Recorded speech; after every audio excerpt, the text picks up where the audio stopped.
Glaciers are not static. It's a moving element in the high mountains. I have been studying glaciers since 2000.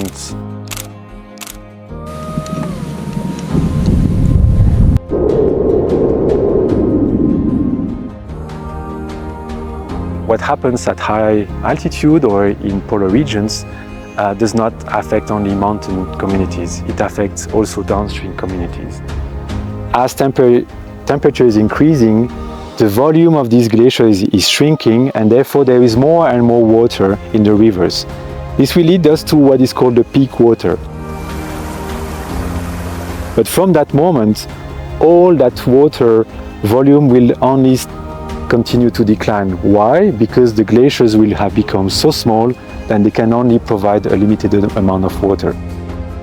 What is very important also is to design some data sharing facilities, because not only the government will benefit from it, the scientists will be able to exchange some data, but also local communities are in strong demand for this.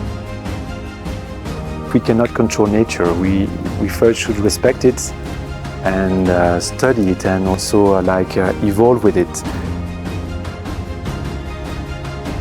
Since a few years, there's a strong strengthening of the collaboration between governments, institutions and universities in order to design not only this long-term monitoring, but also contributing to the development of national development plans or adaptation plans.